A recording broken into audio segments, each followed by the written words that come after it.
The Articulate Coven is the original, unofficial podcast and fan community for Anne Rice's Interview with the Vampire and Anne Rice's Immortal universe from AMC and AMC+.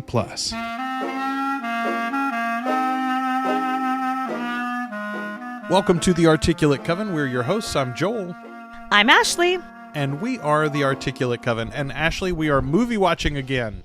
We are. I should have popped popcorn, but that would have been really obnoxious for everyone to listen to me eat popcorn this whole time, I bet. So yeah, I think my mistake is everyone's treat. So I'll say the last time that we did this, we did a audio commentary track for Interview with the Vampire, and I had the strangest time, Ashley, trying to parse a comment that we got on our YouTube channel. Somebody said, I think there's some audio problems with this. And I was like, oh no, what are the specific places? And they were saying, oh, I think probably what happened is you removed the sound of the movie. And so that removed parts of you guys as well. And I thought about that for so long, and it finally occurred to me. I think people younger than us probably don't know what the hell we mean when we say an audio commentary track, right? If you're not a DVD person, you might not know exactly what we mean. That's really true. Actually, I didn't even really occur to me that that is hilarious. So here's what we mean. So it's a watch along, y'all. Yeah, it's a watch along. That's exactly it. The idea is, and lots of things that we say will probably be valuable even if you're not actively watching the movie with us, but it will be a much more enjoyable experience if you press play at the same time as we do. In just a few minutes here, we'll get started. So in the last episode, if you go back in our feed and you check out the IWTV Interview with the Vampire from '94, we do a commentary track for that. And it's the same thing. We talk for a couple of minutes up top that we play on the movie, and then we discuss with each other our thoughts about the movie as we go through and watch it. Now, the difference here is Ashley and I have seen Interview with the Vampire roughly probably 50 times each, maybe the 94 one at least. Right? I would say at least. Less so for Queen of the Damned, which we're going to be watching this evening, right, Ashley? I mean, and for obvious reasons. I mean, how many times have you watched it? I'd say I'd watched it at least, I'd say probably at least 8 to 10 times. Surely. Okay. I might have seen this 3 times total before tonight. I did not see it in the movie theater, unlike 94. Oh, I definitely didn't either. I didn't see it when it first came out on video. This was one that was showing up on cable, like a Showtime or a Cinemax or a HBO or something. And I saw that it was in the guide that night, and I didn't have anything else to do, and I thought, okay, I'll give it a chance. I did not enjoy it then. I did not enjoy. I mean, there was a reason I hadn't watched it before that. I didn't enjoy the reviews. I didn't enjoy the trailers for this. I was not a big fan. I think I'm the only person in existence, Ashley, that does not like the soundtrack for this movie. Oh yeah, I mean that's like one of the few redeemable things in it is the Leah and the music. I mean, it's not like my cup of tea 100% for sure, but it helps you get through it. Well, I mean, I will admit it is a very of its time and place. At the time, I was still very much hung up on how Lestat and these songs sounded in my head, and that was, closer to the love child of Robert Plant than anything that we got here. Right. I do like Robert Plant. In my head, that's always what Lestat sounded like. I was like, I don't think I've ever it's Led Zeppelin. Yeah, I don't think I've ever really been able to quantify exactly what I think that whole part of the story looks like, feels like, smells like, sounds like. I just really have always kind of struggled with it because in my brain I just have always kind of automatically made it sort of cheesy, I think. And then now I'm trying to I've never really quite been able to make it all make really good sense to me. But I think that part of that fault might be this movie. This movie is probably at fault of a lot of things. So this is from 2002. Ashley, you already mentioned one of the stars of this film, Aaliyah. Honestly, one of the few redeeming qualities of this movie altogether. 2002, damn. As Akasha. Yeah, came out in 2002. What's his name? Stuart Townsend. I knew his last name was Townsend. I couldn't think of his first name. Yeah. Stuart Townsend plays our Lestat here, going with the brunette Lestat, which we'll get to later on as well. But Such a weird choice. Oh, the only reason I even knew who this guy was because I think he was dating Charlize Theron at the time, and that was the only reason I knew who he was. And then I was like, I got all excited because I was like, well, it's weird that his name is Stuart Townsend because that's a character in Mayfair. So I got all this I was like, that's so cool, It is very strange. But it's not. But it's not cool. No connection. No connection whatsoever. Connection. You're just why did that happen? Here's the thing. He was supposed to be big. Like, Hollywood expected him to break big. He's in this movie. He's also in The League of Extraordinary Gentlemen in 2003, which ends up basically being Sean Connery's last film on screen. He did an animated voiceover after that for a different movie, but League of Extraordinary Gentlemen was so bad, Sean Connery was just like, we're hanging it up. Oh, that was really bad. Well, was he the one that was originally cast to play Aragorn? Yes, he was cast as Aragorn in the He had a real rough few years there. That's a hell of a job to get fired from. And they let him go because in the end he looked too young. He was too unseasoned, and Aragorn needed to be a little bit more weather worn. And obviously they got the better end. And obviously it needed to be Viggo. Here's something that though along those lines that I didn't realize until recently. Viggo had around that same time turned down the role of Wolverine in the first X-Men movie. Oh, I didn't know 2000. that. Yeah, he was. So I knew that DeGray Scott was supposed to be Wolverine and got he couldn't do the role because he was stuck making Mission Impossible 2 at the time, or he chose Mission Impossible 2 over X-Men, and the rest is history. DeGray Scott barely remembered, honestly, and Hugh Jackman still making movies as Wolverine this year. Still Wolverining around, yes. Right.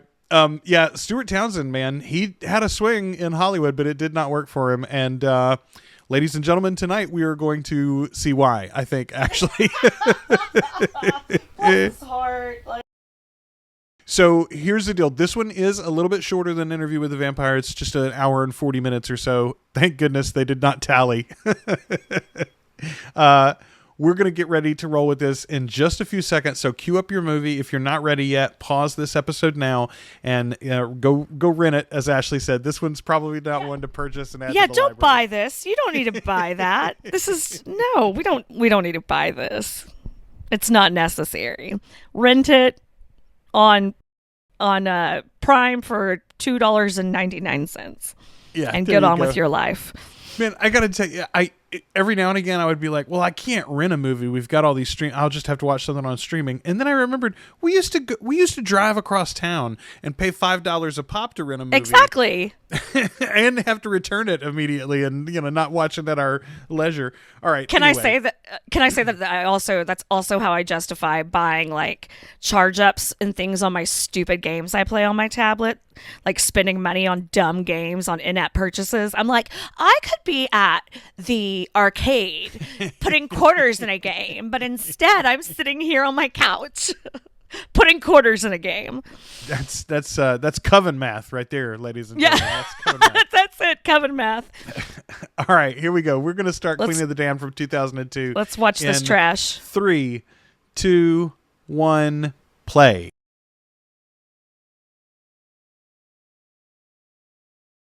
Who's responsible for this trash? Warner Brothers? Man, okay, so this logo has meant so much to me over time, and currently it means so little to me because of the Discovery deal. Look at Discovery. They did worse with Warner Brothers than AOL did, okay? Oh, God. Man, all right, so let's talk a little bit about the difference, or the years that go in between here. There were a couple of attempts at a true sequel for the Tom Cruise movie, and then this one's not really long enough for a legacy sequel, quote unquote. It's like 8 years later in 2002. Yeah, I do. Oh, man. Right off the bat, here's some really cool looking shit. You're like, oh, this has got potential. They look like marble.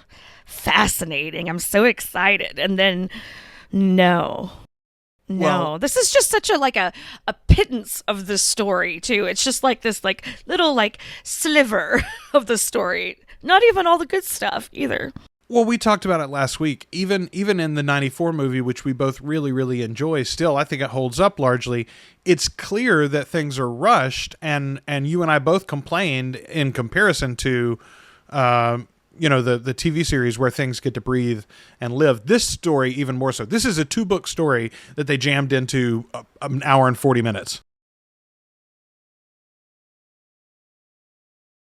It's unbearable, Joel.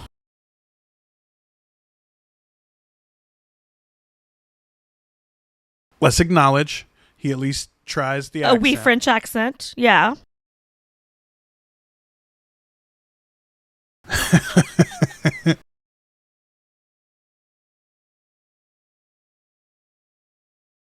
So, okay, but right here, they're making it clear that this isn't, it's like a quasi-sequel, but it's not a quasi-sequel because there's not decades for him to sleep between the events of 94 and this movie.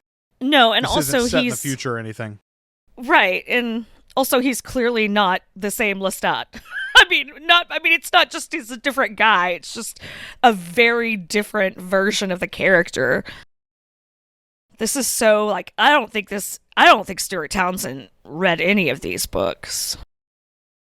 I'm sure he would tell us that he's read them all, but no, friend.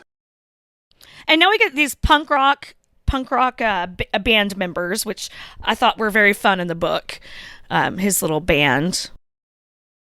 I love the idea that he's drawn out by music. I absolutely love that, and I wonder how they're gonna.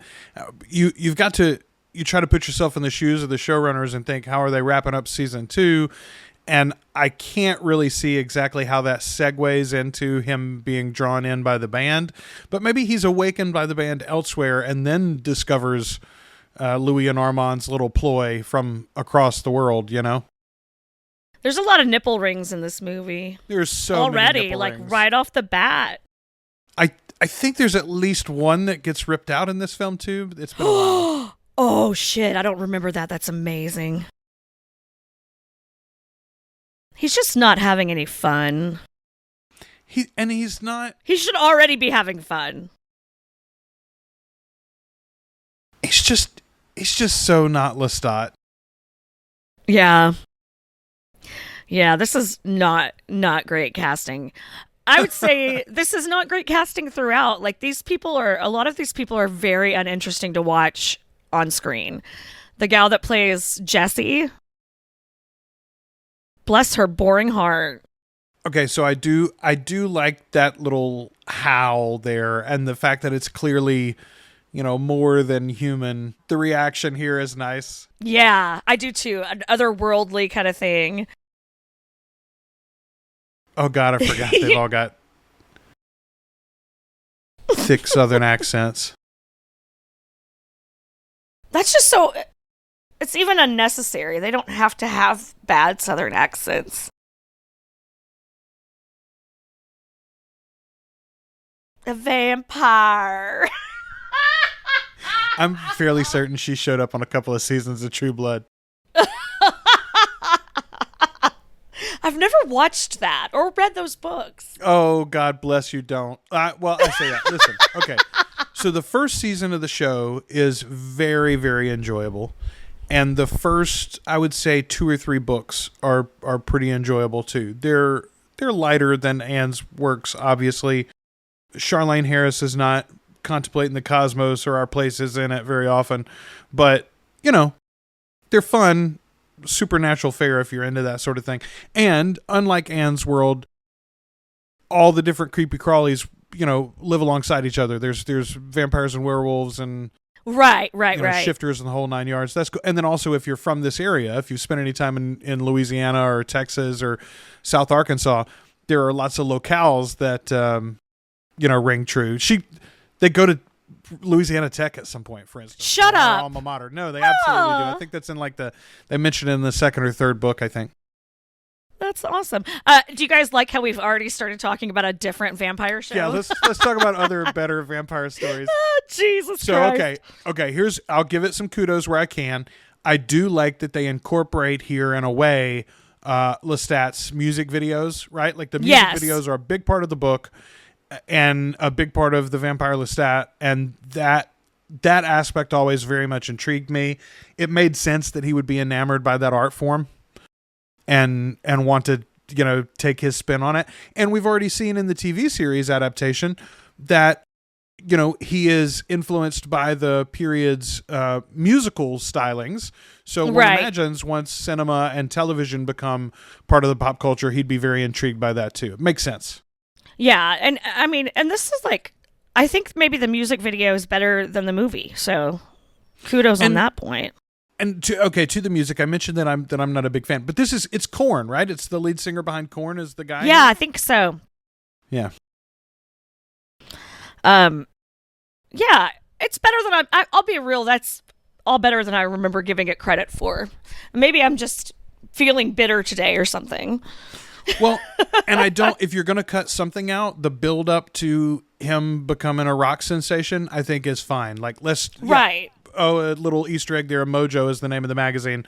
Mojo, obviously his dog in Tale of the Body Thief. Oh, so fantastic.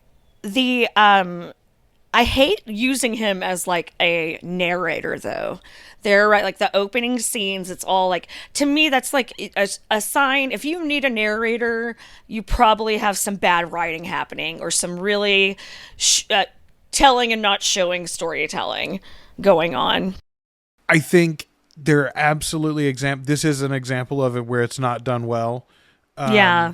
It just doesn't, the same thing happens. Flat. There's a Bruce Willis movie that's a remake of Yojimbo. It's like Last Man Standing or something like that, and it's yeah.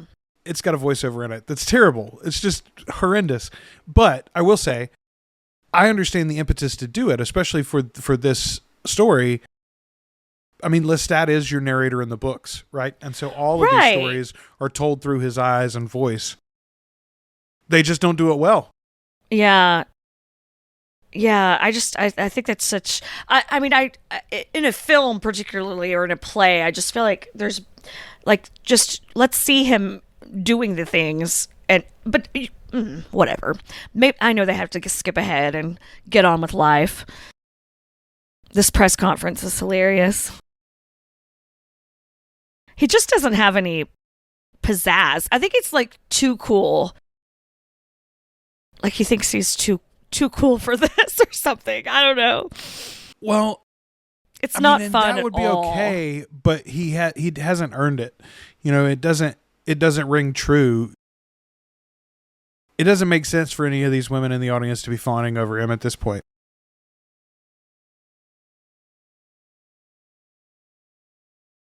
Okay, I gave him his kudos for the accent, but he's dropped it already. But he's already dropped it.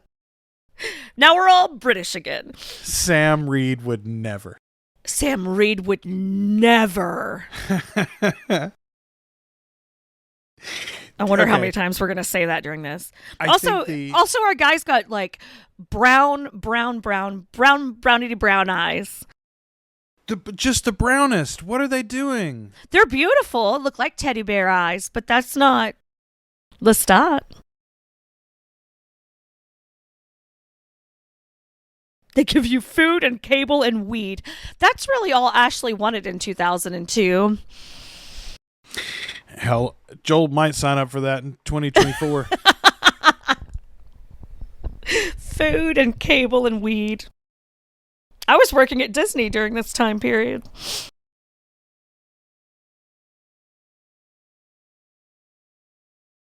We're in the basement. No, we're not in the basement. We're in the house. So I do like this. I do like this house design, and I like the human servant here, the manager or whatever. And then he's just standing in the corner, not like Lestat, like a creep.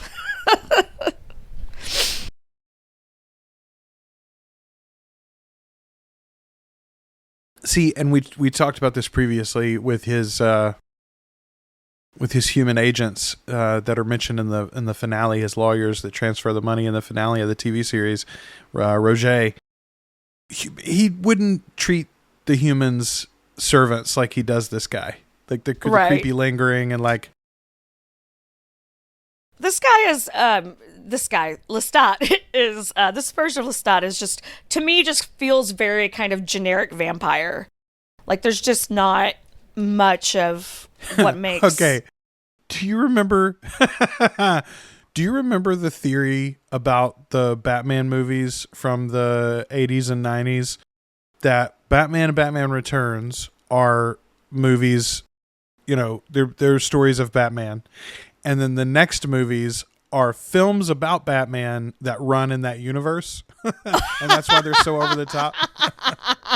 This is a film about Lestat in the universe of the 1994 movie. Like, I like that. I like that theory. Daniel gets turned or toyed with, and Lestat tells him his story, and this is the movie that they made about Daniel's book. That's what I'm going to believe here. Oh, this is so bad. There's going to be a lot of low-rise pants in this as well. God bless us all. With our panties and ass cracks hanging out. That was a real look. Well, and I was not any better. My ass crack wasn't hanging out, but I was wearing Jinkos big enough to swallow, all of North Louisiana. Oh, there was not a low-rise cargo pant in army green I did not wear. So that climb up the wall there feels like maybe a little bit of a callback to the 94 movie where we see Santiago dance up the wall. Maybe. That's giving them an awful lot of credit, Joel. I think they're just being a fucking weirdo. They're like, oh, it's cool? It's when vampires climb the walls. Crawl up the walls. I think it's more likely, I'm going to be real, more likely a reference to the Coppola Dracula. Because that's how generic this shit is. Here's your Jesse. You mentioned, oh my God, I forgot. It's, who is this actress? Moreau? Marguerite Moreau? Is that right? Because I was just looking at that. Yeah, Marguerite Moreau. What is she in? She's been in a bunch of stuff. Oh, she was in The Mighty Ducks and Wet Hot American Summer. Yeah. Huh. Man, she had a little moment too, and then also kind of disappeared. I mean, not disappear. She's working. Is it the curse of Queen of the Damned? Yeah, Aaliyah's fucking dead. Oh my gosh, man. Yeah, she was in like a few episodes of Grey's Anatomy. Shameless. Oh. Oof. Oh, we get the blood tears that we do get the blood tears. Don't drink my blood tears. See, and we're getting more fucking narration here. Yeah, we got another voiceover. Voiceover isn't enough. Mahara here and the great family. I love that they do this. That is a positive for this movie. That they went to the trouble to at least touch on that.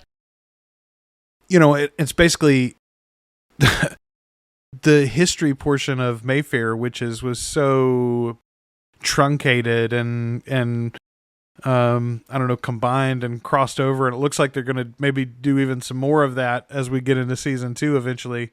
Yeah, we get Buffalo Bill as Jesus Christ. The paterfamilias. As Julian.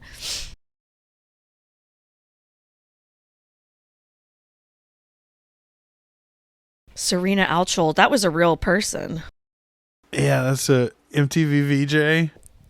Was she also on Channel 1? We were just talking today about Channel 1 at work randomly, and I reminded everyone that that's where Anderson Cooper started, and Channel 1 blew everyone away. Was the at school thing? At school thing, yeah. Okay, see, I never had Channel 1 when I was in high school. I went to a private school. We didn't have it, but they didn't want you to know the news, Joel. Yeah, they wanted to know the news that they wanted us to know. Yeah. Okay, They didn't want you to know what was going on in acknowledge- Bosnia-Herzegovina. Let's acknowledge this wonderful TV VCR combo, Oh, yes. 13-inch over here that she's watching the MTV on. We all took one to college. It was the perfect thing to watch Caddyshack on. Yeah.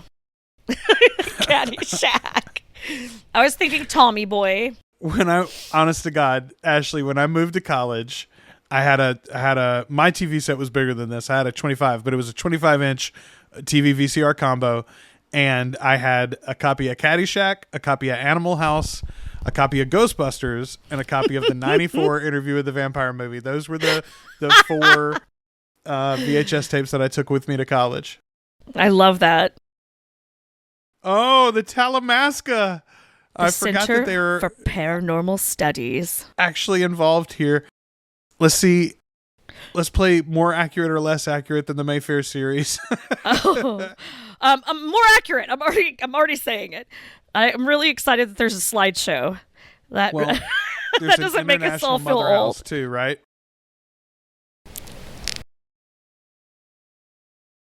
Look at all these white people interested in history.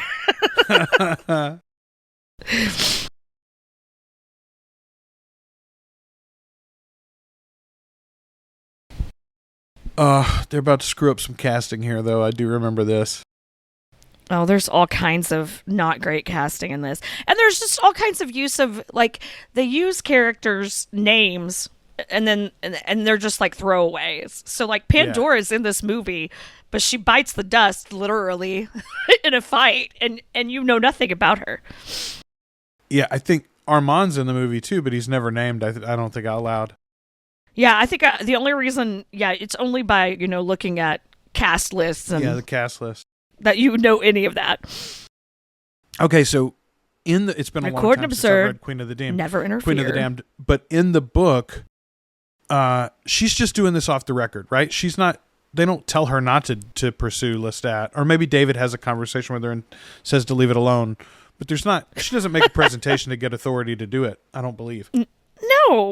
No, there's no PowerPoint presentation that I can recall. Our David here, far too fucking young. Far too fucking young. A little smarmy. Don't love that. It seems like they basically just got Giles from Buffy the Vampire Yes. Slayer. Okay. Yes. That's exactly the vibe. You're totally right. That's 100% the vibe. And I mean, that's not a bad thought, except that's not that character. It's not a bad inclination if you're creating a generic character about vampires.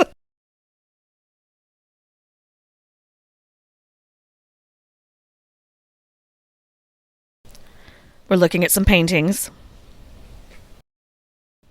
The man's in both paintings. My God. And also in this one.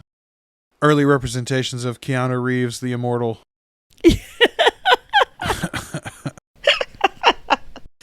Okay, honestly, Marius's casting is the reason why I was mad at this movie to start with. I was willing to stay. Listen, I didn't think Tom Cruise was going to be great, right? Before the 94 movie. And then I really enjoyed the performance in the end. So I didn't think Stuart Townsend was the guy, but I was like, hey, they probably know better than I do. But it was Marius that I was like, no, that is not This is Marius. absurd. Yeah, no. You're very all wrong. ridiculous.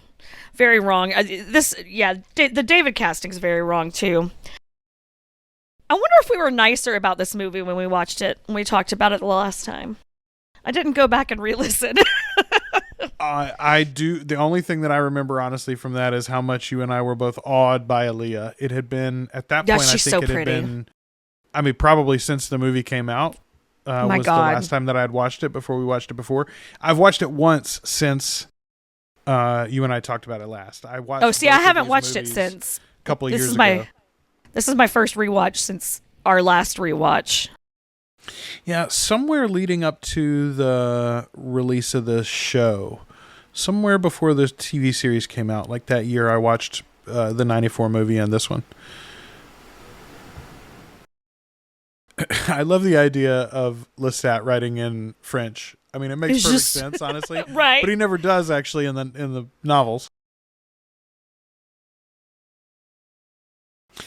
This was another one that really pissed me off, that they have Marius make him. Yeah, no, I fucking forgot about that.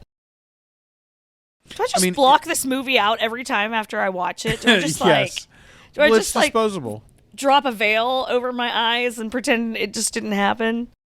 I will say here, like, this is good production design. This is a lovely room that he's in, and I could even buy most of this probably as Marius's rooms, but like, it changes the character of Marius so much. Absolutely. For him to have been the one to take Lestat and make him, even against his will, like, that's not Marius's bad. Marius has a lot of flaws of his own, don't get me wrong. but this ain't one of them. No. No. And I mean, what are you doing with that thinking, especially if you thought you might make more movies after this one? I think they really had to have been thinking of this as a one and done kind of thing, because you've just fucked up all the characters that you need to push forward with to continue making more movies. Yeah, even if you were going to rush over his origin here, like, why not leave that available to make a whole movie if this is successful? Let's make a whole period movie if this is successful. Oh, God. You know? That special effect is not great. Yeah. When you go to slow-mo to cover your wire work, I'm not a fan. Oh, this was such a random choice. Don't really love the snarling vampires either. Yeah, we like them to purr. Yes, right? Don't snarl. Purr, please. All right, so we talked about Marguerite Moreau a minute ago. Let's talk about... Oh, she was on Smallville. That's where I remember her from, I think. I never watched Smallville. Oh, that's pretty good. All right, Vincent Perez here as Marius. Let's see. He was in Queen Margaret. What curse has befallen him? Yeah, right. Boy, not a lot of big hits on his list either. I'm telling you, this movie was a curse. A curse upon the actors. I mean, who directed this? Okay, who's to blame? Let me look that up. Who's to blame? Excellent question. I did know that because they also do not have a great track record here. Michael Reimer is the director. Let's see. He's known for... He did 23 episodes of Battlestar Galactica. He did 9 episodes of Hannibal. Oh. A much better production than this one. Picnic at Hanging Rock. He did some episodes of Man in the High Castle. Okay. He did one episode of Jessica Jones. A couple long American Horror Stories. A lot of TV here recently. Looks like he's having a renaissance. Yeah, a little bit. Ugh, so stupid. Well, like, you could just skip all of this and tell more of something else. Like, why are we having a flashback? We don't need it. I mean, I suppose you want to introduce Marius because you want to introduce that he knows Akasha. Well, realistically, I would say if you're going to make one movie that makes sense. If you're going to make one movie and make both these books together, I think you don't give him a backstory with Akasha. You let his music wake Akasha just as the rock band's music woke him. You know, so you have 20 minutes where he's Lestat the rock star, and then boom, Akasha wakes because of what he's doing, and that's the duality of the film. I don't think you need him to have woken her once before. This version of Marius is more like Lestat than this version of Lestat. Yes. Like, it's like Lestat teaching Louis how to kill things. And it's kind of weird. Well, and I mean, genuinely, Vincent Perez seems here like he's doing a Tom Cruise impression right now. Yeah, it definitely has that energy. Maybe they didn't read the books. Maybe they just all watched the 94 movie together. Hey guys, we're going to do table work today. We're going to do this, but with corn, guys. But with corn.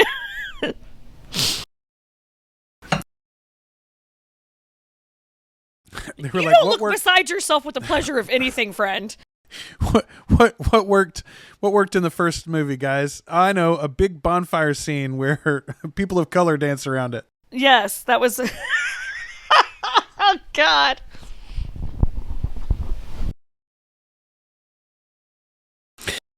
And again, okay, if you have Marius kidnap him, then why, if you're going to play that part of the Magnus story out, then why not also add to it and be like, they distrust each other, or maybe Marius leaves him alone because he's got this burden that he doesn't want to include Lestat in. I don't know. It's like, why make it a kidnapping and a forced...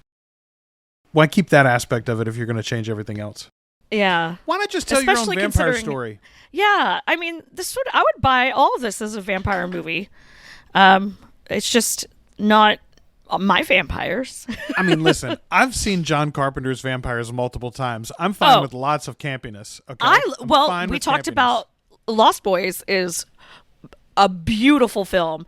One of the greatest last lines of any movie ever. Oh, it's so good. It's such a great movie. It's so much fun. God, I love Kiefer Sutherland more than a lot of things. And that's not like a serious vampire movie by any stretch of the imagination. We did have, by the way, we mentioned in our last recording, perhaps after season 2 of Interview with the Vampire is over, you guys would like us to continue watching some other vampire stuff. Laundry list of suggestions. Yes. Including the aforementioned Lost Boys. Okay, I do like the fact that Lestat knows what to do with a fiddle, right? Like I do too. He's a good violinist. I like the scene, actually. It's kind of cool to see, like... And then, of course, he takes it too far. And we get the bad side effect. Or the bad... the bad special effect. And then his eyes glow. Like so glow silly glow. the way that it plays out. But I do love, though, because this is something that happened. I mean, not this, but the idea that he gets away from himself and performs in some way so hard that it scares people. Yeah, that happens in the book repeatedly. Yeah, he just broke her neck on accident, y'all. He doesn't know his own strength. Yeah, never mind that he's already eaten 2 or 3 people at this point. Like, he's very shocked here by death. I killed her on accident. I was gonna kill her on purpose, but I killed her on accident.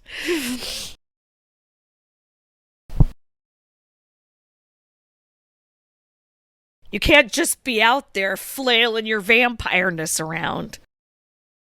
Okay, I don't know what accent that I want Marius to have since he's Roman. Right. But I don't want him to sound more French than Lestat. Yeah. Well, Lestat started out more French, to be fair. Yeah, he did. He just dropped it very quickly. Isn't Stuart Townsend actually Irish, now that I think about it? I believe he's an Irish actor.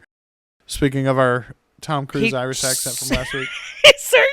He certainly might be. I don't know as much about him as I thought I did.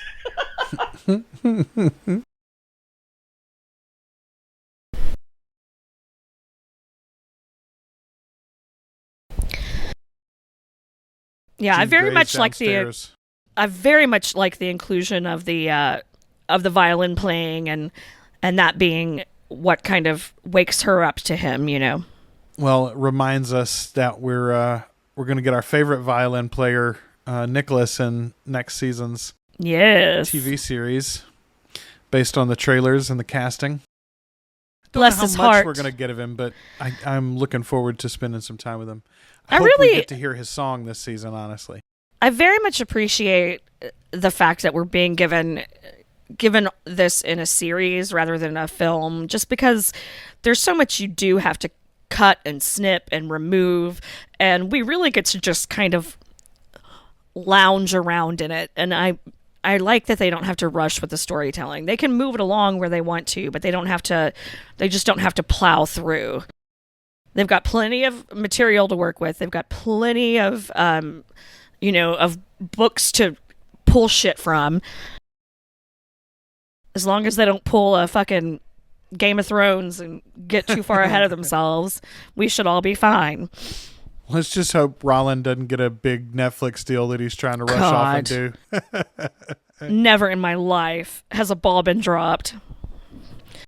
Man, it's crazy when you think about it because, okay, so they rushed Game of Thrones so that they could take the Star Wars job. They took a bunch of money from Disney and were working on Star Wars supposedly, and then left that job in a rush to take the Netflix money. Now they finally have put out the Three Body Problem on Netflix. I've not seen. I haven't seen that yet. Yeah. No, I haven't watched it yet. It's on my list. It's on my list. Kudos here because these statues I think look are fucking great. Excellent. Yep. Yeah. Yep. They look they're wonderful as described in the books. Very well translated to film. Oh, it's absolutely beautiful. Like they look like they're made of like a beautiful like ivory quartz kind of marble. It's just gorgeous. But it's strange because while the Akasha and Inkle are so perfectly represented, I think, here in their statue form, the other vampire effects, like the makeup and the eyes, the teeth, none of that is nearly as good as the 94 film to me. Oh, no. And are vampire fangs here, are they static? They're just there all the time, I think? Okay, so a minute ago, I believe his extended. So I think they do have like maybe a couple of levels.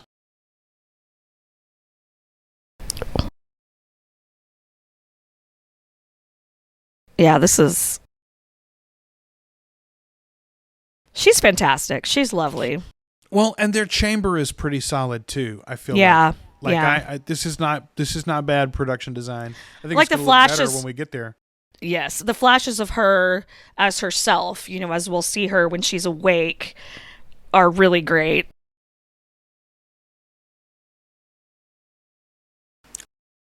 It's one of the times they get like a kind of a preternatural transformation, correct? Yeah, right. Man, so it's literally just Aaliyah. They get all of Aaliyah's shit right because like just then showing the veins, and like how you could see the blood below her nearly translucent skin. All that's great.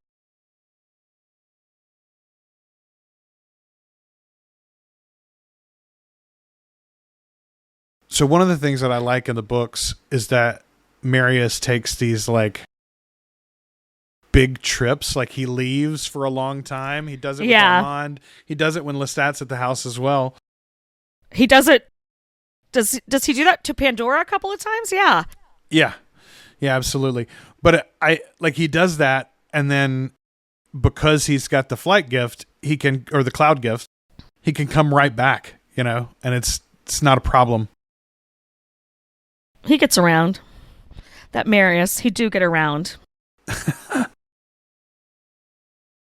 Oh, this casting is terrible. And maybe the casting is great for what they thought they wanted to do with that character. This is the worst struggling against irons I've ever seen. Yeah, it looks about like the Star Trek when they're bouncing around the cabin to show that they've been shot. Yes. Oh, no. Who is she? Okay, first of all, when you drink the blood, you'd get the mind connection and you'd know exactly who she is. Well, we wouldn't get the, explanation that way, Joel.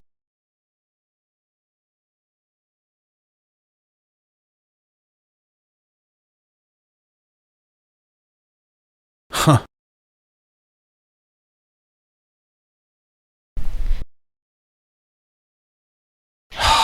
This is such good story. Like I want a whole season of the ancient stories. Oh yeah. That would be or a spin-off where they could just take their time. Yeah, we've talked about that before, like a whole Children of the Millennia spin-off. Yeah. That would be very fun.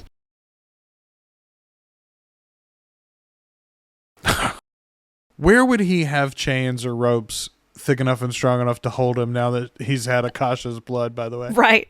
Also, he would be stronger and less awkwardly flailing, I suspect. Yeah. They could also dress our fella a little bit better. Now that I've seen, Sam.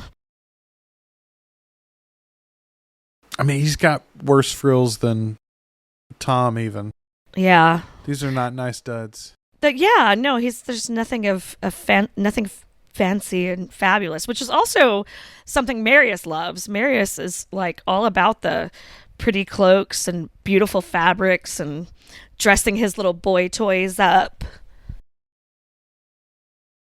Man, I do want a 4-poster bed where the posts go all the way to the floor. Like a fucking altar. Look at that. Look at that bed. I mean, it looks like a fucking mausoleum. Maybe that was an artistic choice to make it look like a mausoleum. Oh, he's taking them and gone. He's taking them and gone. Let's just acknowledge how badass you'd have to be to move all that shit while Lestat's still asleep. Just in an evening. Yeah, exactly.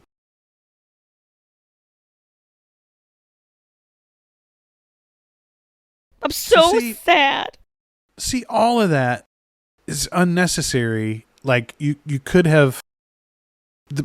to give him the connection to Akasha, but also, like, that's his abandonment is Marius got jealous, basically, that he was getting to drink from Akasha, and so he ran off. I don't know. It's not nearly the same as Magnus. It's not nearly... Like, the opening...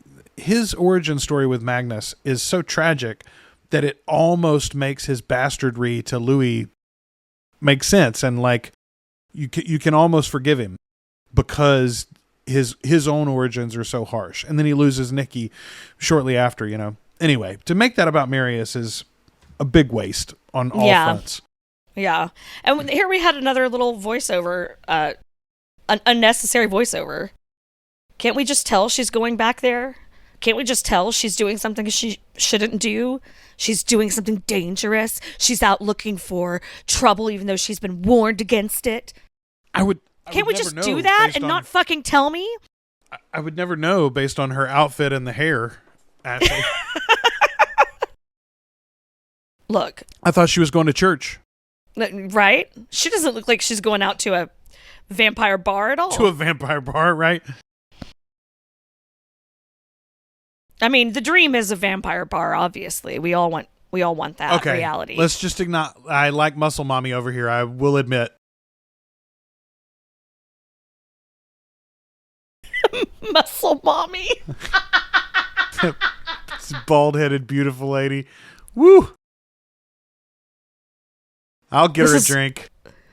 That's a weird band, y'all. Okay, it's like, hey, we're playing Korn in the rest of the movie, so how do we get Stranger? We're going to play bongos. Did you see the festering wound on that guy's neck? Oh, God. Don't eat that, y'all.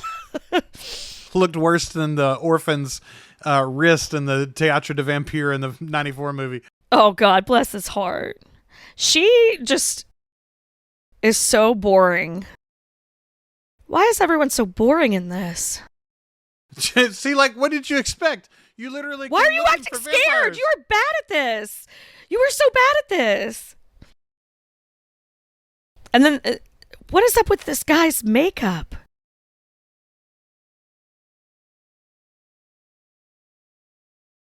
She should have put on some fucking baby powder on those rosy cheeks before she wandered in there. Right. The rest of them are powdered donuts. Ma'am, your rosacea is showing.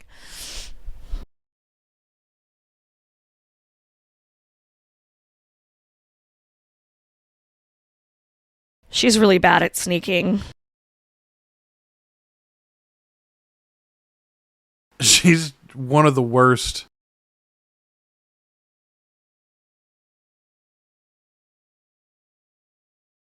Well, of course you wouldn't. He's an ancient.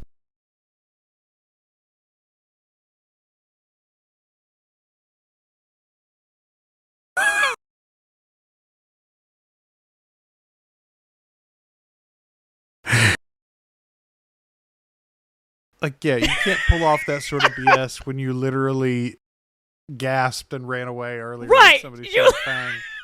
You basically clutched your pearls and ran off.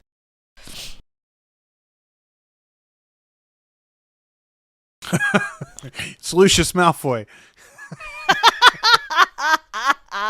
If only it was Jason Isaacs. Right? That would be a treat. So I was just thinking Jason Isaacs would be... You know, honestly, Jason Isaacs would not be a terrible Marius. No, he wouldn't, actually. I love him. He's always He's good. so good. Yeah. That man has never sucked in anything, and he has always looked good. Even as Lucius Malfoy. Okay, we have knocked on the style quite a bit. I do like the buns though. Oh, I do too. I love a space bun. Look, I would have worn every bit of her wardrobe in the year in which this was filmed. There is nothing about what Jesse's wearing that I would not. I probably did wear some of that. Okay, let's just acknowledge right there, these two, which neither one of them are great actors, got better chemistry between the two of them than our Rowan and our Lestat are ever going to have. Oh. And definitely better chemistry than Tom and Brad had last. Tom and Brad was who I was thinking of. Oh. They do not have the vampire look down well in this. They look like kind of greasy. Like, I get it when it's kind of that like grungy punk choice, but like Lestat looks like he's wearing grease paint. Like like clown white. Like Ben Nye clown white. She talks often about how, especially the older powerful vampires, their skin does get this like translucent, like a waxy look to it, whatever. She describes it in a million different ways. Hard to conceptualize and see how you'd get that right, quote unquote, in film, but this is not it. This isn't bad version of it. No. And as much as I hate to be like glittery, sparkly vampires, a little iridescence never hurt anyone. I'm just saying.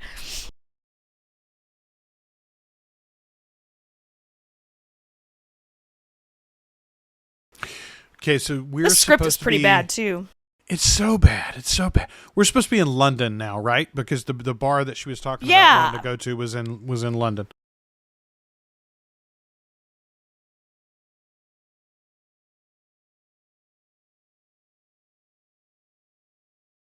Where's he from now?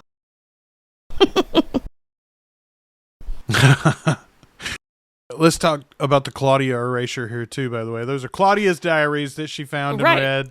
Well, here's like yeah. Yeah.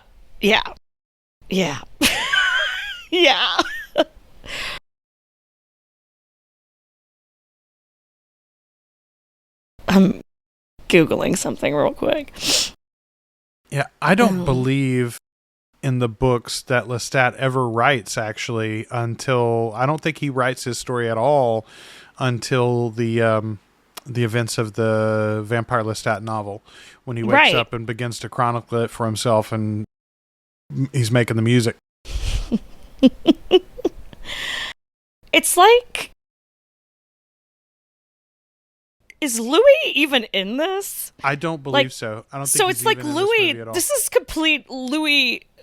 It's this Lestat erasure. Like, yes. This is as though he did like that.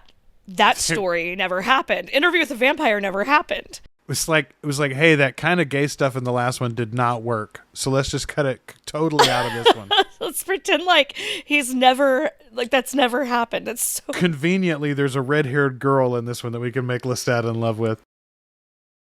People will be more comfortable with that. Yeah, right.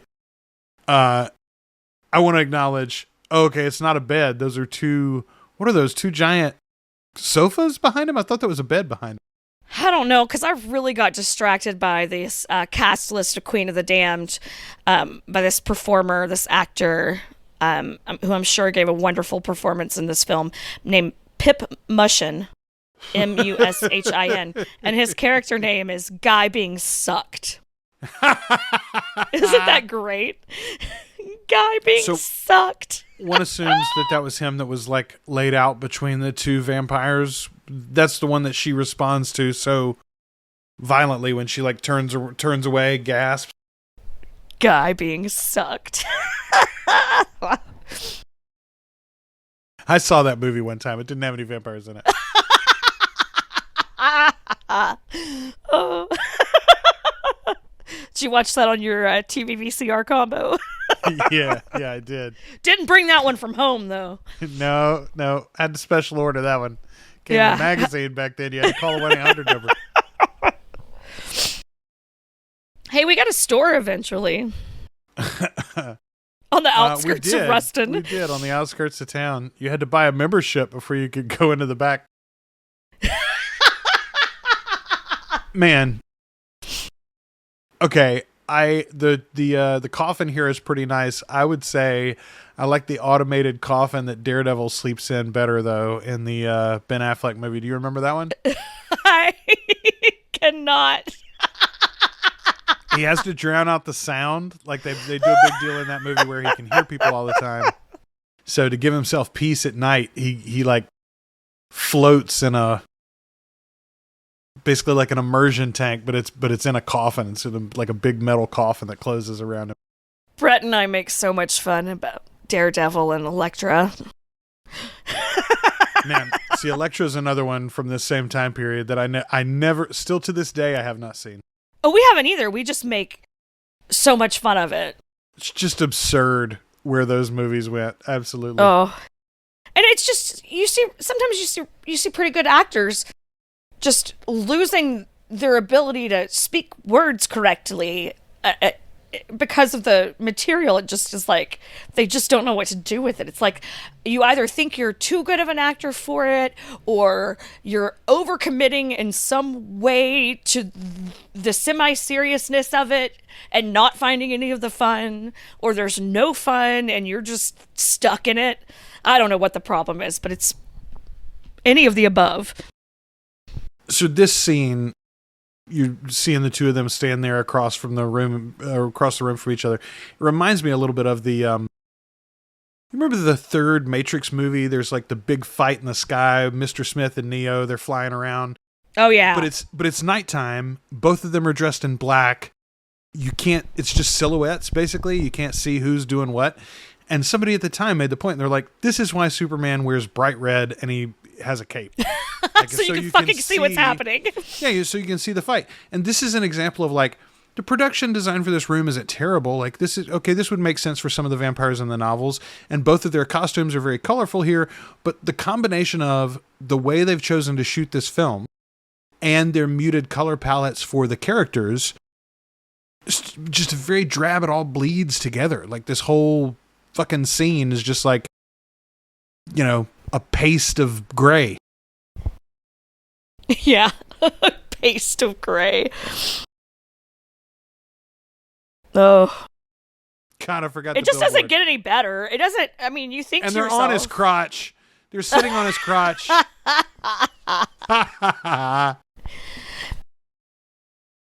Oh, we get a little reference to druids in the forest from this fake ass Marius.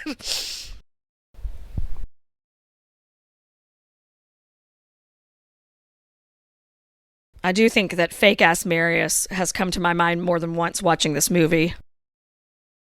Yeah, I honestly, he's the worst offense even over Lestat. Like, you know, it's like, okay, we've had like 4 different Spider-Men now or whatever, 3 Spider-Men in the modern era.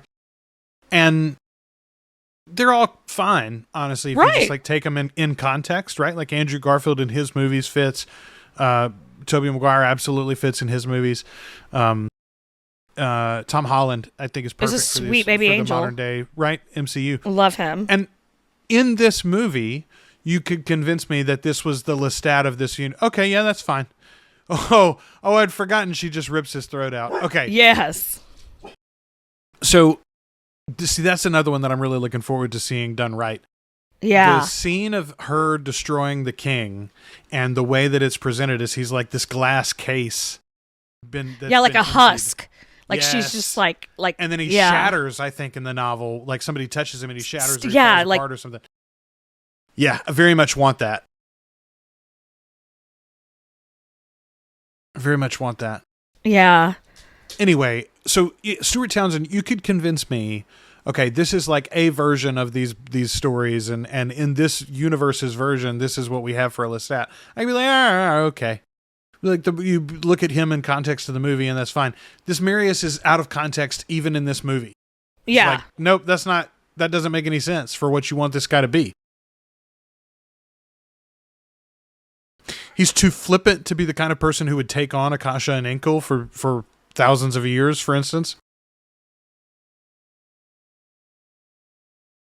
We should have played a drinking game. Drink every time you see a belly button ring. Okay, so I was just going to acknowledge the woman that was wearing... Oh my god. Never mind. Let's just... Holy shit. And the way she moves... Yeah, the way she's like curious, like looking at everyone and kind of... God. We know why they got all the vampires wrong, by the way. They spent the entire fucking budget on her. I mean...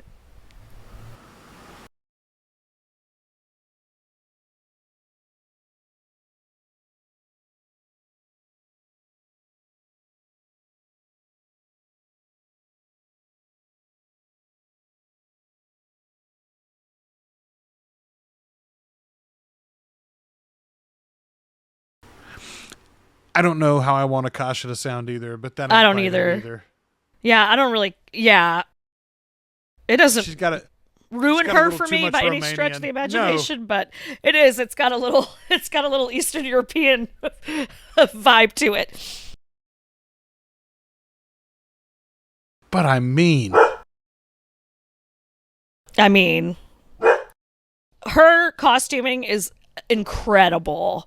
Like, she looks amazing. but it's the makeup too. I mean, The her makeup, skin yeah, had a it's golden crazy. quality anyway.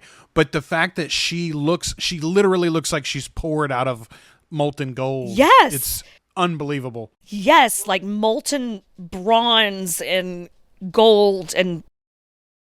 Which makes her metallic accoutrement, the bra and the wrist, the bracelets and everything, like they almost feel organic. Well, and there's and she just had a cool vampire move where she was in front of him and just showed up whoosh behind him, and it didn't look like shit like everything else has looked.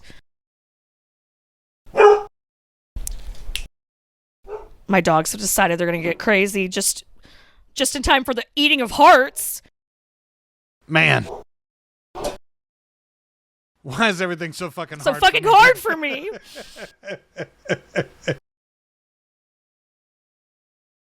This is a great bloodbath. But again, very they're not spending any money on a fight choreographer. There's just people kind of flying through the air. Set that bitch on fire. Pulling out the Dark Phoenix powers.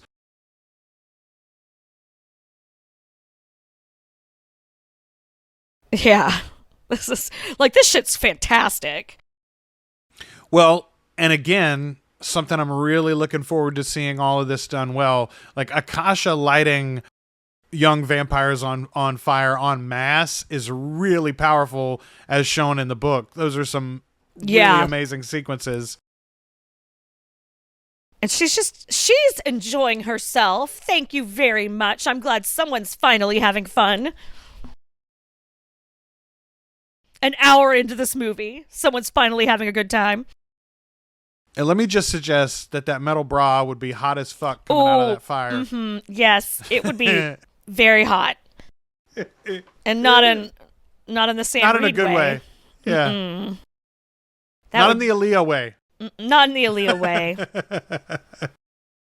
My God, man, she would have been such a big star. Oh, I mean, she God, is a big so star sad. already. We're talking about her, 20 years later, but still. Yeah, she was incredible. She was really, really talented. But, Queen of the Damned Curse, Joel. Man. They're laying in a fucking satellite dish for no good reason.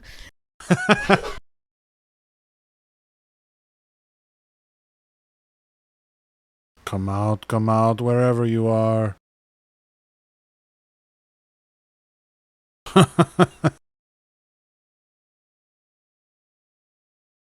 There's Billy Corgan over here on the right.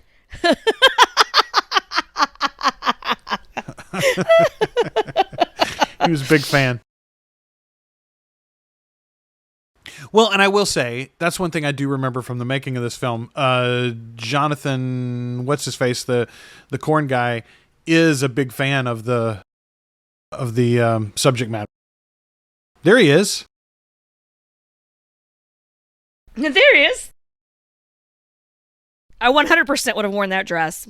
Not that one, but the one Jesse's wearing.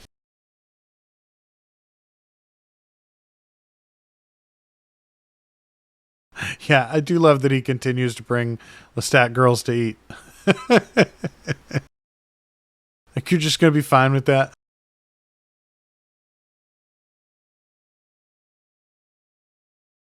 I mean, it's, bringing the rock star, the groupies.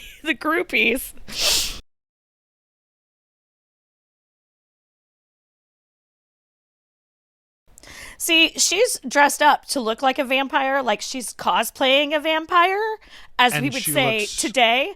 And she looks just like the fucking vampires because that's how bad their makeup looks. Yes, it's so fucking close to Stuart Townsend's there. It's Yeah. crazy. Yeah, they look like they fucking use the same foundation. Oh, would you It's have the pegged her? it's the cover girl foundation that smells like Noxzema.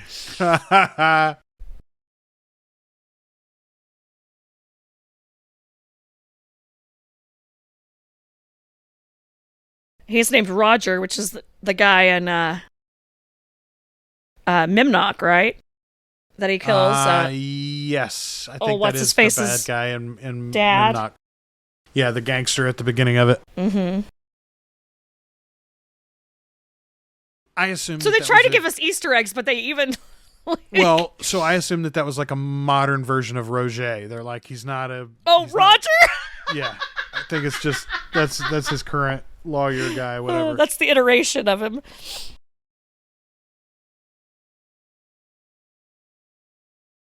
Man, so weird that they're just like, no, Louis, don't worry about it. Don't even worry about Louis. Brad He doesn't Pitt, matter. He doesn't matter. You never loved Louis. I have to say that our group, our Facebook group would not be happy with this because they are diehard Lestat stands in there. Yes.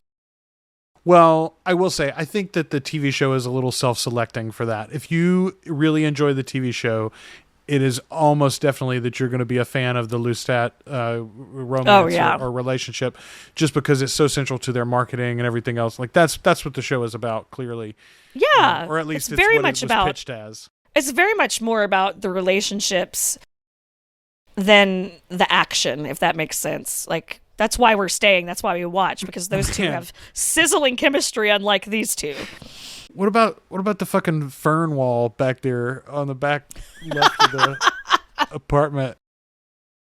On the inside, I mean, on the outside of the house, I can totally see that. On the inside of the house, I'm a little. I mean, although I don't know, I guess Louis got that tree growing in their apartment in Dubai. Maybe it was a Trading Spaces debacle. They would always like glue hay and shit to people's walls and ruin their house. That's appropriate for this time that this film was made.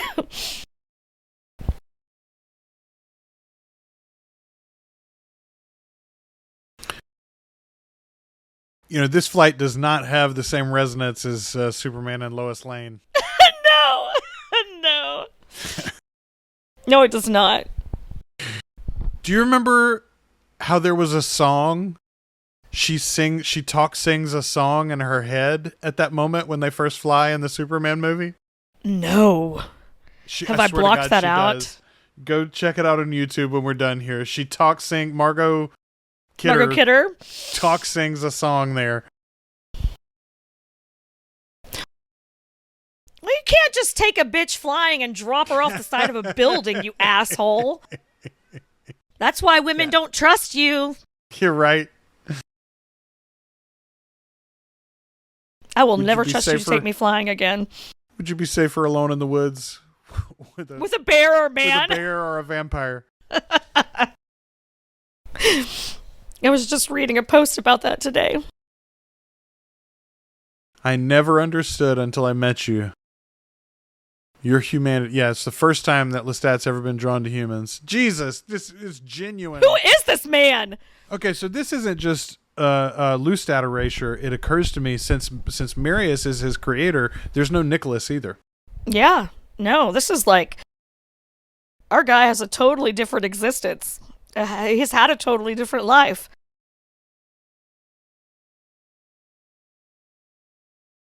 Probably means there's no Gabrielle either. Okay, now, ma'am. There's a shortage of perfect breasts in the world. You'd be ashamed of. Be ashamed of... Oh. Destroy yours. Oh. You fucking get yourself out of the safety pin that was stuck on your fake tartan dress and give your titty a little slice. I'll admit, if I was a vampire, I would almost exclusively bite titties. I mean, I might too. I don't know. It looks like a pretty good spot. It's a great spot. It's a perfect spot. Also, easier to hide the wound, right? Like you Absolutely. Just cover the décolletage and That's you're all right. set.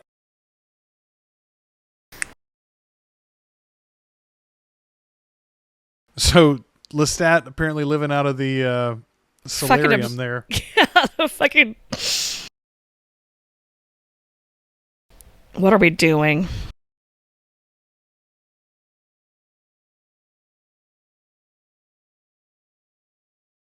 Oh, I forgot. He's got to show off his cruelty. You don't want what I have. Yeah, I'm a bad man. Oh. Fucking weirdo. The way they move is so...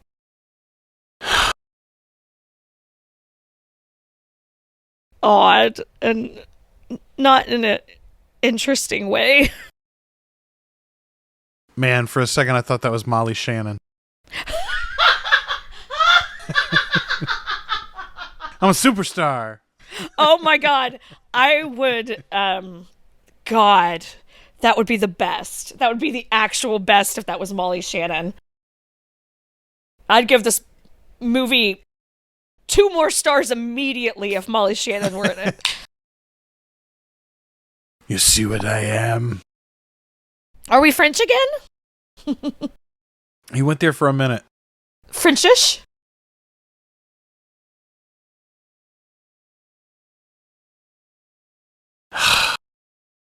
Jonathan Davis is the corn guy.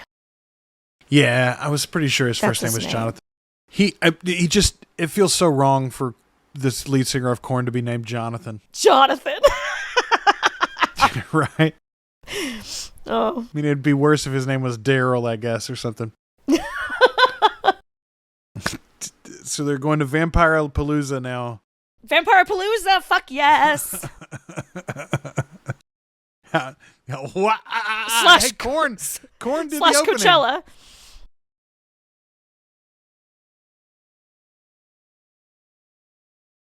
Oh, apparently the decorations were done by Mad Max and the Rockatankskis. Oh, yes. The song. Several more belly buttons, I think, in that little crowd shot we got past Oh, through there. man, so many. I love this song. This song is a fucking bop. You guys know how when they were filming Barbie that the production actually like used up all the pink in California for a little while? There was a Oh, yeah, shortage of delay. pink. Yeah, same thing happened when they made this movie. There was a shortage of pleather across the whole Yeah. western United States. And not a heavy black eyeliner to be found. So Come on, get incredible down with the shortage across the sickness. market.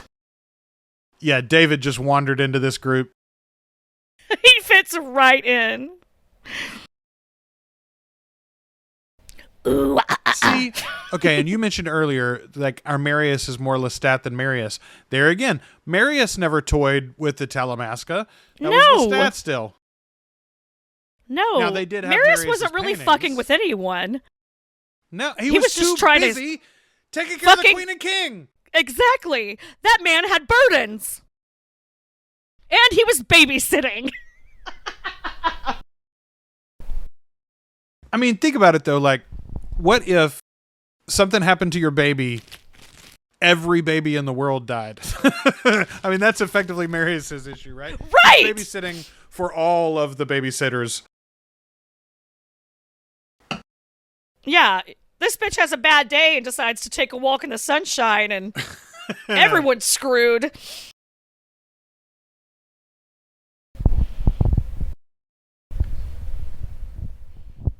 They're very lucky they didn't have a crowd crush incident here at this event.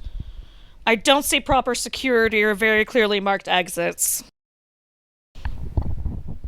Very unsafe staging. Yeah, we are Absolutely. not learning from mistakes of the past.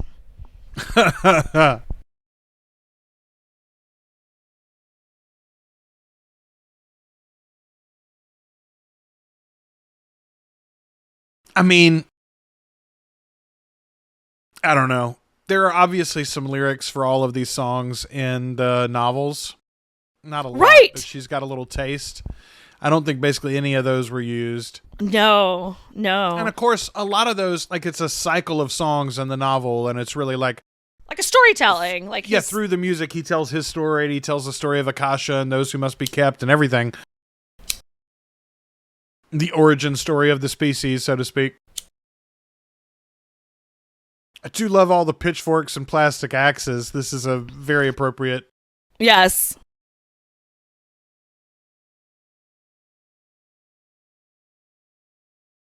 So, like, okay. This music isn't bad. No, it's just not. So not me. Okay, here's my biggest offender right here. Cayman, right there in the middle beside Pandora. No, I was wrong. Cayman's on the end. Cayman's Bruce Spence. The guy in the middle is Mael, I guess? Yes. Yes, he is. So, yeah. Ugh, yeah. You bring all the Bad- ancient vampires on to just let them... But they're literally, like, they show up like they're going to be like, you know, Zod and his henchmen in Superman 2, and they're just not. They're never named. You don't get a cool scene Right. with each one of them. Nothing. And Akasha just fucking kills them all.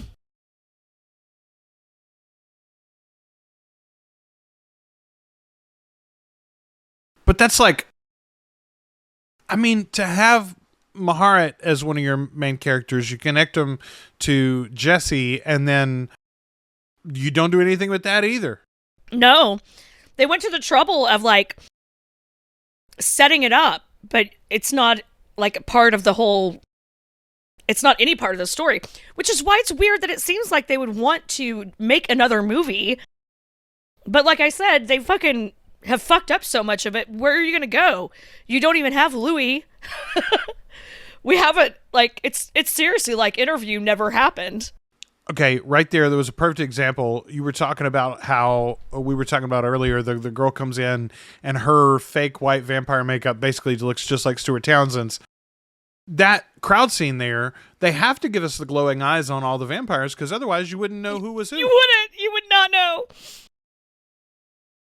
It's just a bunch of dweebs dressed in black out in this crowd. Just fucking emo assholes.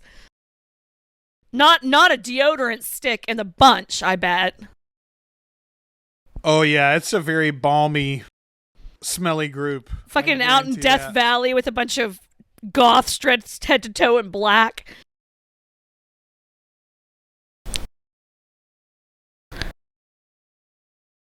Oh, well, someone just got murdered right on stage. I like that guy had, fucking, why can't I think of Steven Tyler's hair? Did you Yes. see that? Yes. Totally had his, like, feathered. Yeah, listen, there's no way that Marius is on stage clapping along with the nonsense. That is not his style. Marius is standing in the corner looking at you really disappointed. Well, I mean, let's be honest. At this point in the novel, Marius is buried under the rubble. Buried under a bunch of ice. And waiting on Pandora to come save his ass. did these special effects ever look good? They couldn't have. I mean, think about how... You don't need the... I mean, I understand, I guess, but like, you don't need this blur shit. It's so much better well done in 94. See, even there, when they cut Santiago in half, it's way better than that shit. Oh, God, that was so good. It's just, that's one of the most satisfying things, too. Like, you don't get any satisfaction from any of this because you don't care about anyone. You've got no connection to any of these characters. Why do they all have black capes? Y'all don't blend in. Except you do blend in.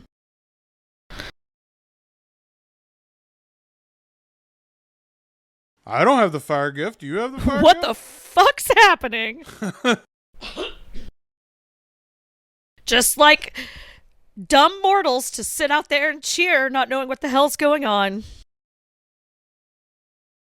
While the shit hits the fan around you.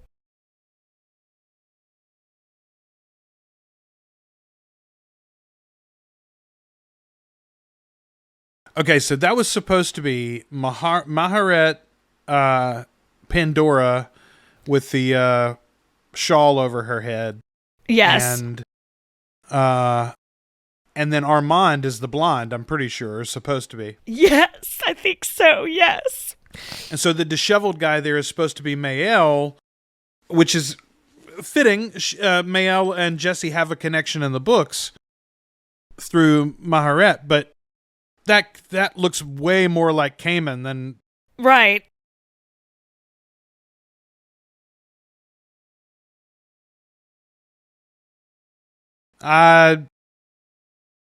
Current genocide of young vampires or not, I'd go with her. I mean, yeah. Honestly, though, I get in the books, I'm totally caught up with Lestat as well. And, like, he knows that she's a psychopath, and he knows that this isn't even what he wants to do, and yet he's caught in her web. Lestat gonna Lestat. Well, yeah, that's true too. That's true too. Like, you know, he's gonna get into what he gets into. Genuinely think of the allure. Think of the origin of your species in front of you. You know. Yeah, I mean, it's Eve, but also she's a rock star, and also she's Superman. And also she can make you more powerful just by being with her.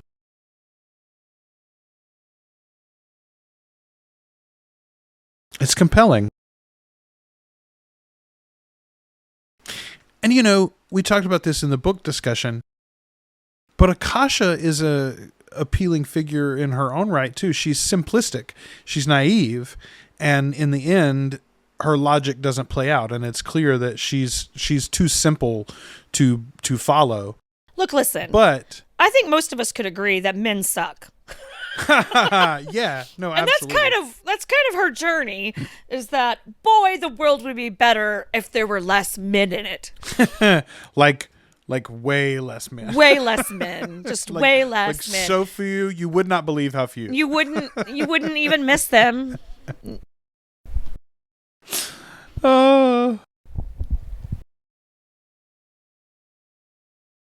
Yeah, it's a bummer also that she's only in, like, I don't know, probably all total maybe 20 minutes of the film.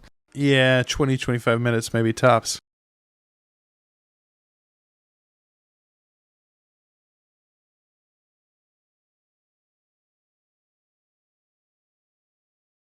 Anywhere we choose. That's interesting because I'm fairly... Isn't it Akasha that does the Savage Garden thing first? Maybe not. Maybe that's Marius that says it. I'm not sure, but I like that that's like a slight reference to a line we recognize. and then, we're grasping at it. We're trying to grab it. So, and then they're going to throw in this bathtub sex scene for everybody. Just in case they lost you. They want to bring you back in. Rose petals. Hot vampire sex. I'm here for it. Yeah, no, it's a very good pivot. And again, something that this adaptation has over the 94 adaptation, and that the 94 basically removed all the sex, period. Yes. And obviously there's not a lot of like the air act quote of sex. Yeah, but but that doesn't come up. But there's The so books much. are all about sexuality, though. Yeah, and sensuality and yeah, it's sex even if it's not sex, you know? And I think so much of that, honestly, was because when Anne was getting those first few books published, if you wanted to put actual sex in your books, then you were writing erotica, and she did that as well. She had to write separate books to get those published. But like the kinds of open erotic fiction that we think of today just didn't. It was not being published in the late 70s, especially. Well, and even I mean, it was, 80s. but it wasn't considered in any way Literature. like legitimate storytelling. Yes. Like you could get away with, especially a few years later, you could get away with teaching or discussing Interview with the Vampire or the Vampire Lestat in a college class, and nobody talks about her, Sleeping Beauty books. Right. I mean, she even used a pen name for them. Yeah, exactly. It's just a different world that I think fiction writers especially get to partake in now. Anyway, my point And is, she's if Anne was woken writing up in those books pajamas. now, In a if nightgown. Anne was writing those books now, they'd be banging on a They regular would be basis. banging. And they would be openly gay.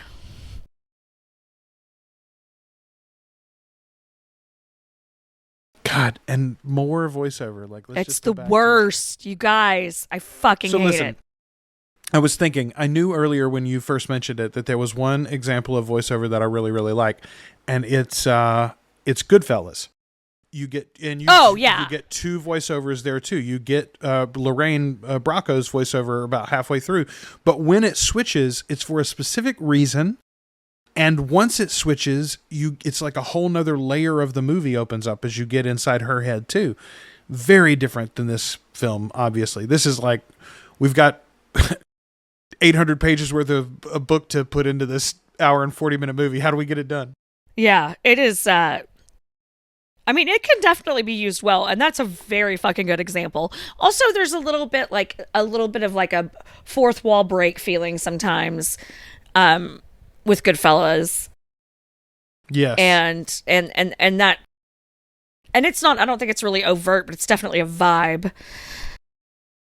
Okay, Lena Olin here is Maharet. She was from Alias. She was in Chocolat. She's been in a lot of things. She's probably the most recognizable person in this film for me. Oh, she's in the new Spaceman movie, the new Adam Sandler film. Huh. She's had a pretty interesting career. She's done a lot of different things, a lot of variety. Not what I mean, and a good actress, but not what I would have ever imagined for Maharet. No. Not You bad really casting though. I mean, not terrible casting. No, not way better than Vincent Perez, for instance. But Right. you need a woman of color, I would think, for both her and Makare. Which, by the way, there's no. It just occurred to me, there's no Makare in this film, is there? No, there's not.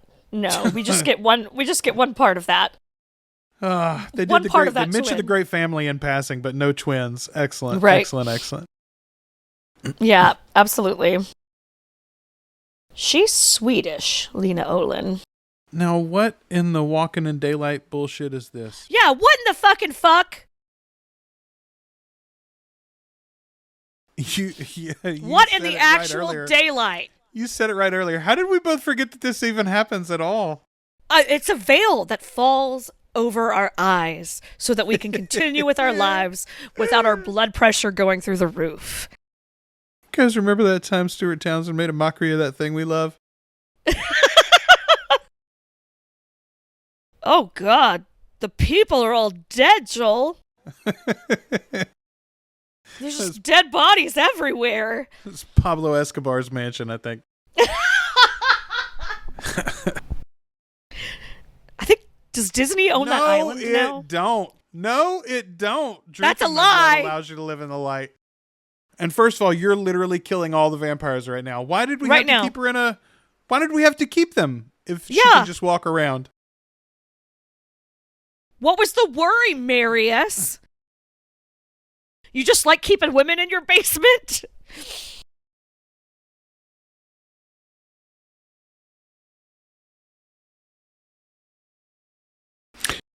Man. So I will say, I love that like a true scene of slaughter is what finally gets Lestat to wake up a little bit. Similar thing happens.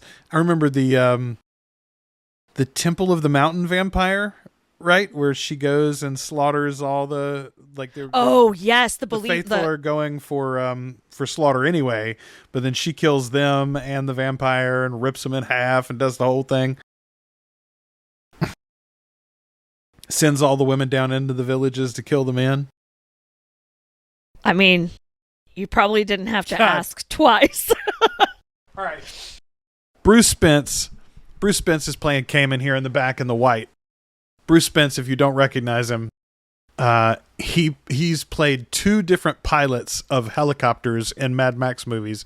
He's in both Mad Max 2, Road Warrior, and then in Mad Max 3, Beyond Thunderdome.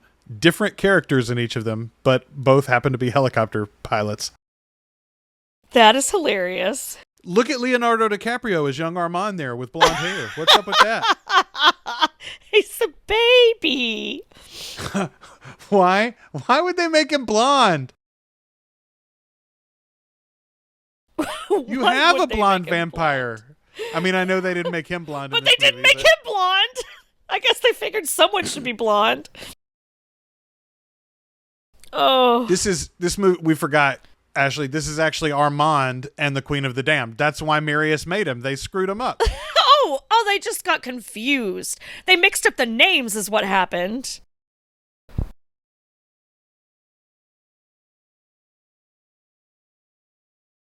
Okay, I love this confrontation in the books. It's so great. It finally comes down here. It's so great. It's such a big deal, and it's everybody working together and everybody, you know, like a united front kind of a thing.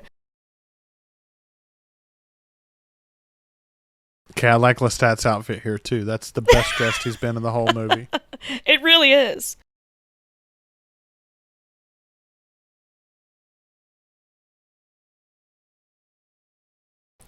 I mean, you're not wrong. We do screw up a lot of shit.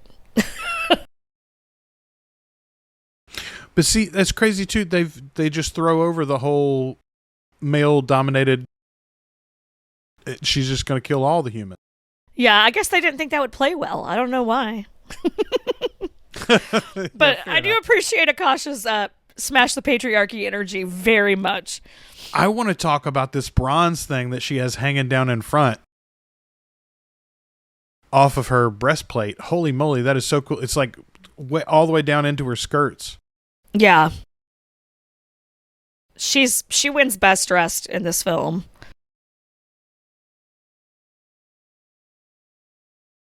You know, and I don't know, maybe they changed it because he's drank from her, but see, I feel like his makeup's a little better here too. It is a little better. It's like he used primer. Yeah, right. Slow motion throw into the wall.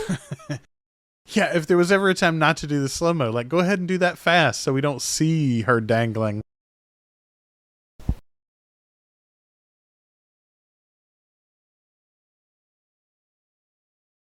Okay, very Akasha to take out the one rival for his affections, though.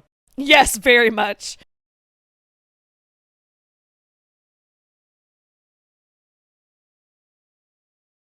I kind of felt the same way earlier when Marius runs off right after Lestat gets to drink for the first time. Also very Marius is like, no, nobody gets to drink from Akasha but me. Oh yeah, he's a grumpy old bitch about that. Look at him. Goes back to the boobs. See, I told you, that's the way to go. You're not going to kill anybody drinking blood out of their titty. You got to get to a bigger vein than that. That is not a major artery, sir. Marguerite. Why on earth do I see a bra strap? Why on earth? Ugh. That bra strap really took me out of the moment.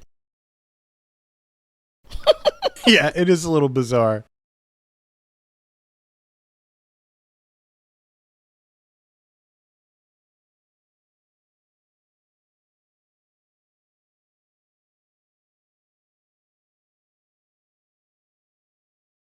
Uh-oh. I feel weird now. See, okay. The thing that's dangling down from the breastplate here, it's like the, those little plastic snakes made out of the joints? Yes! You could hold the tail and it would like wiggle back and forth? Yes! It's like that was made to accentuate that little walk of hers thing she does, yeah. Which is so funny too, is because I swear to God, I feel like the producers were like, how do we want to design Akasha's style? And they were like, well, she walks like an Egyptian, obviously. I just want to discuss how bad these vampires are at actually hitting a fucking vein. He just bit into her forearm. Messy. Now it looks like he's in her elbow now. Oh, I forgot that this is his fucking play. He's just like, we'll drain her together. Yeah, that is a good sneaky move.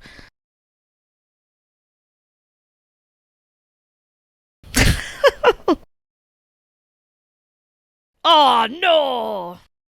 You burned up. I love everyone's just like gnawing on her. I love it. There's Pandora dead. There goes Pandora. Mayel already dead. Here's Armand, I believe. Dumb little Armand. Like, you've got no one left to tell a story with. Yeah, Bruce Spence is came and you're not going to build a movie around, I can guarantee you. Oh, Armand lives.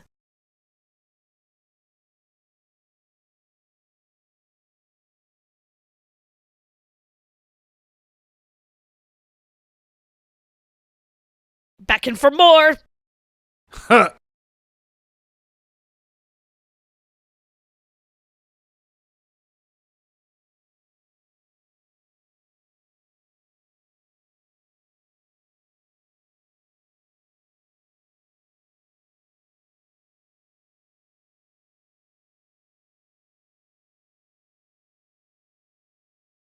She's so fucking gorgeous. It's ridiculous. Yeah, even in this shitty movie, terrible dialogue, she's still regal. Yeah.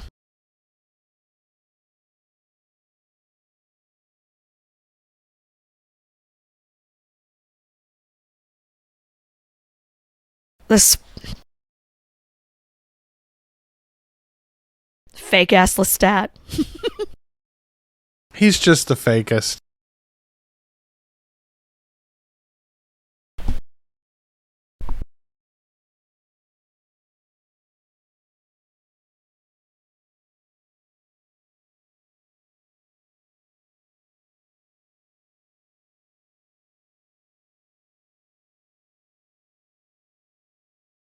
You got to get out of the way so the camera can see Aaliyah for a few more seconds. Block the camera angles there, Stuart.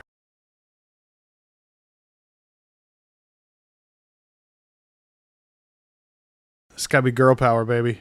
Yep. Like, genuinely, why would you make every time they flash to him, I'm like, why would you make Armand blonde? He's got a sweet little baby face, though. Like, that part's not bad. Got a sweet little baby face. Little sweet little round cheeks. So, we loved the statue at the beginning. I hate this. I do not care for this transition at all.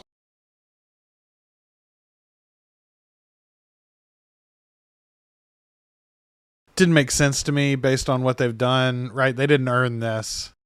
Well, and it kind of... it's... I mean, obviously, they haven't built up to the eating of the brain like they did in the book. Right. So that it almost has like a poignancy, even if you're not necessarily buying the supernatural nature of it. But like, they just drained her until she turned into dust. How does that work? Why didn't it kill all of them now? Right. Why didn't it kill all of them? There was nothing... You didn't eat the heart. You didn't steal her eyes for your sister. Jesus Christ. And that's some wild shit. Like, why you would cut that out? I love that. That shit was bananas when I first read that book. They all look around stupidly. What? With their mouths open, too. Open, yeah. You're going to get a mouthful of Akasha. I mean, wait a minute. There's our title, actually. Mouthful of Akasha. Let me write that down.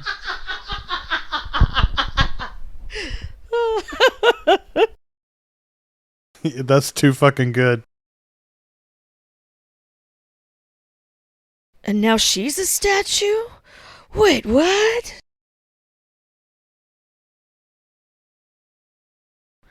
Marius is like, damn it, I thought I was gonna not have to babysit another fucking...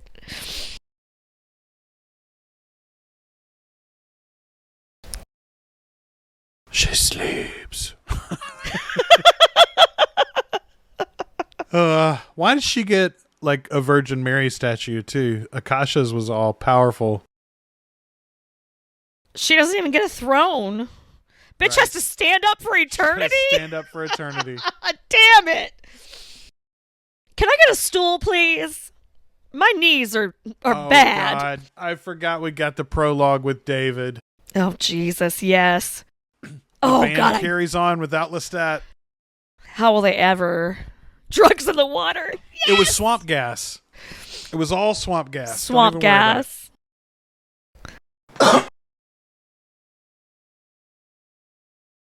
Okay, these scenes in the books with Lestat toying with David and going to see him and coming in and out of the Talamasca building and everything, some of my favorites. Oh, I love them. Fantastic. Do not care for the fact that they like wedged it in here with our definitely not David. Well, and why does it now look like he's opening the door to an apartment in a like in a walk up in Brooklyn? Right. Yes. Yeah, that door was definitely not in this office. No, it does not match that room. But he does have a ladder for his bookcases. I bet he doesn't ride it around and sing songs like Belle. I was just going to say, Lestat's about to offer him, see if he wants much more than this provincial life. She's got black circles under her eyes. She now, must be a vampire. She has overdone the eyeliner.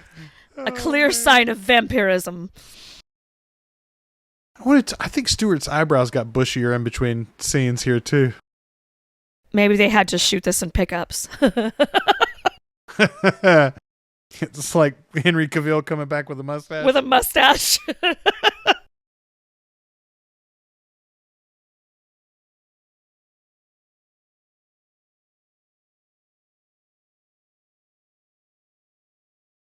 David's doing a job of being charmingly befuddled.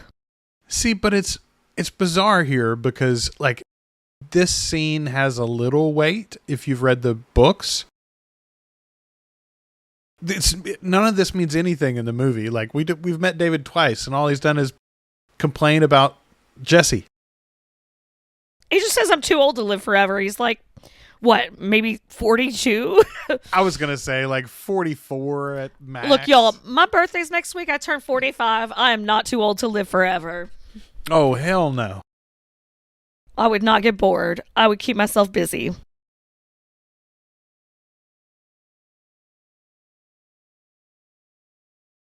And then it's her toying with him and not Lestat toying with him. Right? It's like they all, like, Lestat came here to do a favor for her is the way that all plays. And it's like, that's lame. Lame! I like that musical cue there, though. The outside of that building doesn't match the insides either. No, that's a different door. Yeah. Oh, fuck. That's even worse. Marius is going to go get David because he needs a new boyfriend. This is not Marius at all. Terrible. Ooh,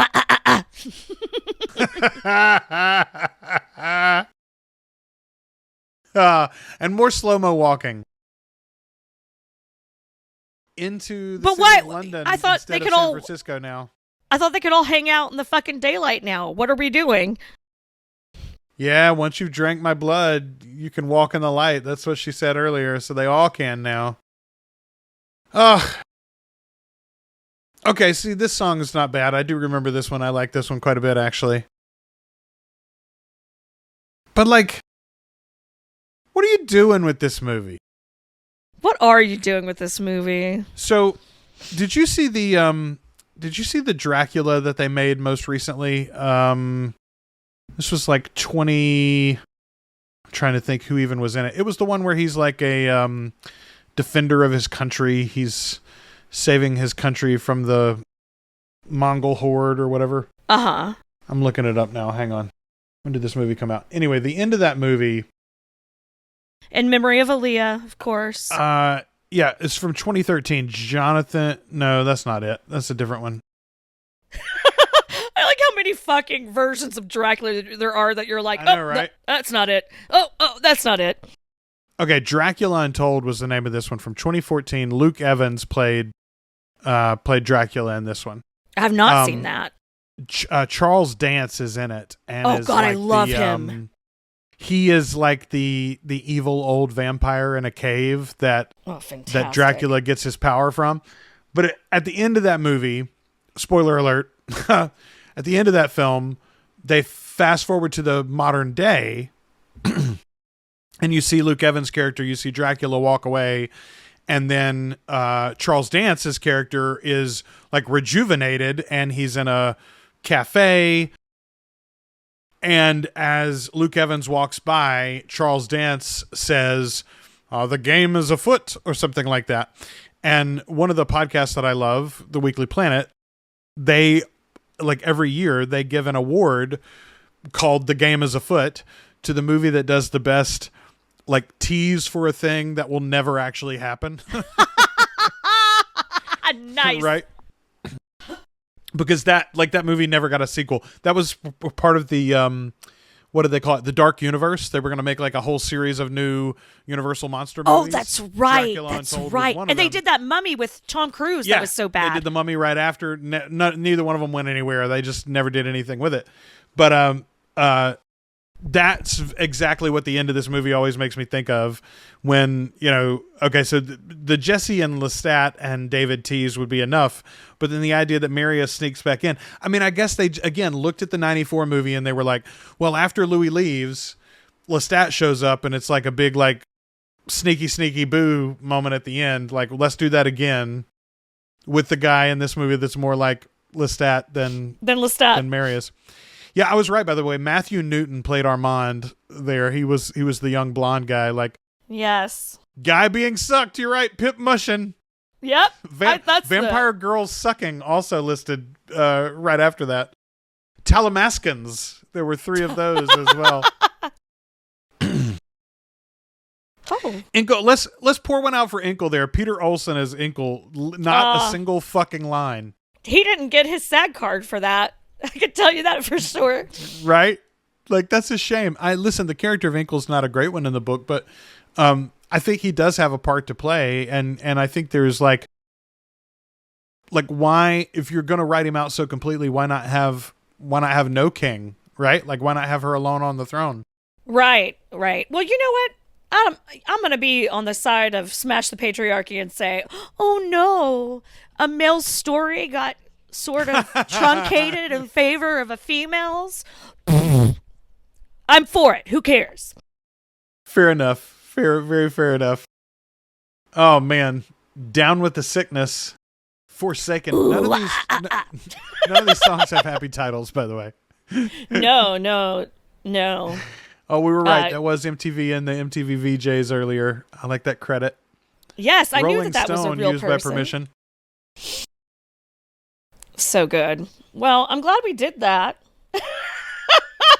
I am glad that it's over. I'll tell you the truth. I'm glad it's over as well. It was fun to discuss. So now that we have watched our lovely Pandora be so completely misused in this one, that is actually going to be our next recording, folks. We're going to talk about the novel of Pandora, where she gets all the scenes on her own. Not that many scenes. It's a short novel, but it is. It's that a is quick going to one. be our next discussion. It's a really fun read too. It's just like I like the history in it. We'll talk about it. I don't have to tease it. We will discuss it later. But I fucking love that book, and I love that character. She's so interesting to me, and I hate that we didn't get more of her. And we're so close now to the launch of season 2. Season 2 of Interview with the Vampire premieres on May 12th. So as we're talking to you today, we're just 2 weeks away from the actual launch of our new season. I'm super excited. I'm so excited, you guys. It's going to be so good. So there was a lot of talk in the group. There's been some of the casting descriptions for actors that were casting got released, and so like AMC is very known for screwing around with like character names and descriptions to kind of keep people off the track. But there were some very interesting things that got posted in our group last week that we were talking about. We'll talk at length about that and anything else that you guys have questions about. We'll talk about those Q&A type stuff in a follow-up after we do our Pandora recording as well. So yes. Stay tuned for all of that. Ashley, let's go ahead and wrap it up tonight. Thanks, everybody, for hanging out with us and watching what is absolutely a truly terrible movie. Truly terrible film. It's probably the worst movie that I've ever watched 4 times. If I'm being honest, I've definitely watched this movie more times than it deserved. If I'm even close to double digits, I have overdone it. All right. Until the next time we talk to you, we have been your hosts. I'm Joel. I'm Ashley. And we are the Articulate Coven.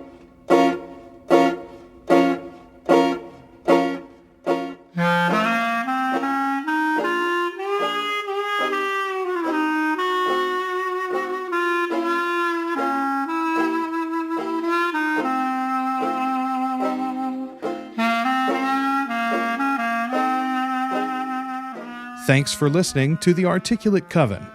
You can join our community on Facebook by following the links in the show notes or searching for Articulate Coven on Facebook. You can subscribe to the show in Apple Podcasts, Spotify, Google Podcasts, or at articulatecoven.com. And share us with your Anne Rice loving friends.